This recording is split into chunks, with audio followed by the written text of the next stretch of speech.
ang tanong nyo po, nung after ko bang mag-radioactive iodine uptake, pwede na ba akong lapitan ng tao? Ang sagot dyan mga mari ko, yung iba siguro ginawa ay nagpalapit sila sa kanila. Pero sa akin kasi, dahil meron nga po kaming kasamang bata dito sa bahay, naka-isolate ako. So kita nyo yan, iba yung background ko ngayon. Kasi naka-isolate na ako. Simula nung day 1 hanggang ngayong day 2, naka-isolate na ako.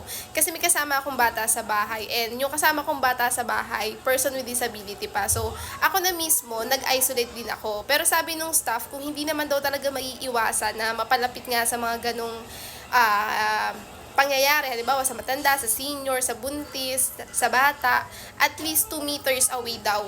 Meron daw kaming pagitan. So, ayun.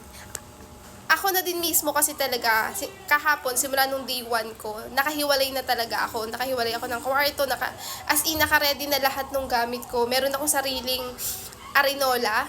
Hindi ako umiihi directly dun sa ano namin, sa toilet bowl namin. Tapos after kong maligo, o di kaya may gawin ako sa CR maligo, ganyan nga. Nililinis ko talaga siya kasi kailangan linisin. Basta ako yung huling gagamit nung CR namin. Ganun yung sistema. Kasi nga, yung tinake ko na radiation, yun kasi yung hindi pwede. Yung mga laway ko, ganun. Pati yung kutsara, tinidor, as in yung pagkain ko, nakahiwalay. So, ano nga ba yung mga niready ko? Nagready ako ng paper plate, nagready ako ng spoon and fork na disposable. Tapos, lahat ng kinakain ko, may sarili akong basurahan. Ganun yung pagre-reading ginawa ko. Yung sabon ko, lahat, hiniwalay ko na. So, yung ginawa pa lang sa akin, nung day 1 tsaka day 2, ang tawag doon ay RAI uptake scan. So, ginawa sa akin nung una, may pinainom sa akin na liquid na sinasabi ko nga sa video ko na para siyang tubig. Tapos, yun yung may radiation. Tapos, after nung nagantay ako ng 2 oras sa waiting area, after 2 hours, may ginawa sa akin, which is yung sinasabi ko sa inyo parang crystal na nilagay dito sa may part ng legs ko at saka dito sa may thyroid ko. Yun yung magka-count kung ilan yung MCI ko.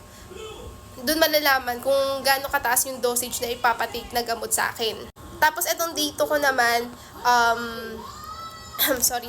Eto na yung iniskan ako, nakahiga ako, tapos nakaganyan lang ako. Pumikit ako ewan ko kasi parang natatakot ako doon sa may machine. Nakapikit lang akong gano'n, tapos meron nakatutok na dito sa akin. Nakahiga lang ako, tapos straight ka lang, hindi ka pwedeng malikot. So, hindi ko alam kung gano'n siya katagal, kung 20 minutes ba siya or 15 minutes yung tinagal. Basta gano'n yung naging process niya. So again, sa mga nagtatanong kung meron ba siyang bayad, meron po siyang bayad, pero yung sa akin kasi is na-cover siya ng guarantee letter ko. And yung guarantee letter ko na yung kinuha ko yun, or tawag ito, nagpasa ako ng mga requirements sa party list, senador, at saka dun sa DOH. Yun yung ginawa ko. And sa susunod na video, gagawan ko yan. So, tiyagain nyo, panoorin yung mga video. Di nyo kasi pinapanood yung video ko eh. Mahaba lang talaga, pero nai-explain ko naman ng maayos. So, panoorin nyo na lang.